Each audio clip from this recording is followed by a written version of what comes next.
So that conversation about not too young to perform. Exactly, because those are the two camps we have. Not too young to run and not too young to perform. And the question is, what camp do you belong to? Now, let's look at the evidence we have. What do Nigerians really want? Now, the NBS, National Bureau of Statistics, has done that research. They say the three things Nigerians want the most, and they complain about the most: high cost of living, unemployment, and corruption. Is there age in all of this? No. How do we solve this? Performance. And so we should focus on not too young to perform, rather than focus on not too young to run. Think about Usain Bolt for just 1 minute.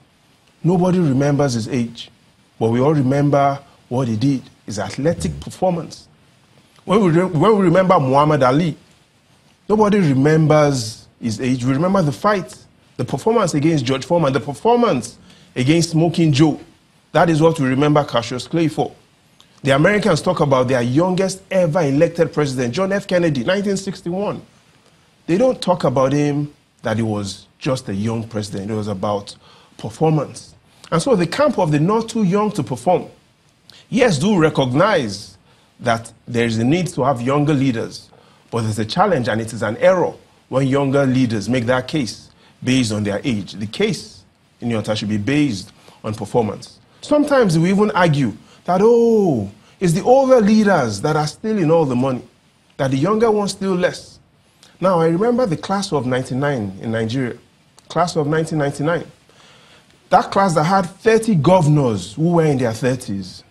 Sorry, they had 3 governors who were in their 30s. We had Ibrahim Turaki of Jigawa, who was 35 in 1999. We also had that set. We had Donald Duke, who was 37, and we also had Oji Kalu, who was 39. Now let's carefully examine these 3 young leaders of 1999 and what they are remembered for today. Starting with Ibrahim Turaki, who was 35, Nigeria's youngest ever governor. If you Google him today, you won't find him mentoring younger ones. Neither will you find him winning awards for being Nigeria's youngest governor in this Fourth Republic.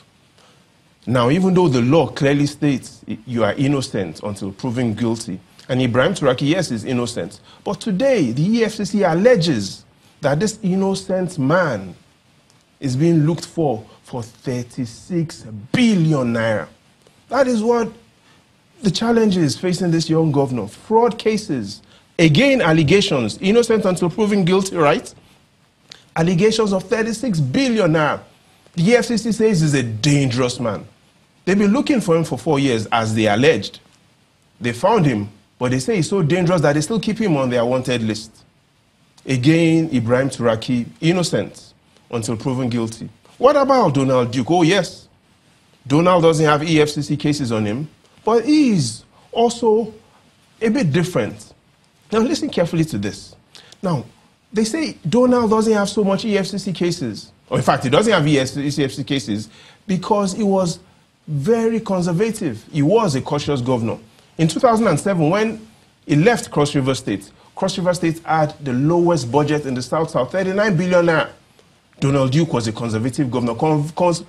Compare that to the Cross River governor of today. Another young man is declared a 1.3 trillion naira budget. Overly optimistic. So we've seen a case of a young governor in Cross River, overly cautious, no EFCC cases. Yes, he did perform relatively well. And we also have another case of another governor, perhaps performing relatively well, but overly ambitious.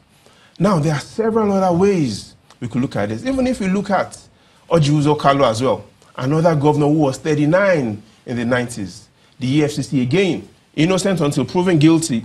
But the EFCC alleges fraud of over 3 billion naira. So allegations are not just the right of the older ones. Allegations are the right as well of the younger ones. So we can clearly see that we have challenges in performance, not just based on age. We'll be watching to see against not too young to run and not too young to perform in the coming days to see how which side the pendulum swings. Exactly, and I tell every young man, but we're going to have to end it here. You should move to that side of not too young to perform. Perhaps maybe because you are above 30, but that's understandable.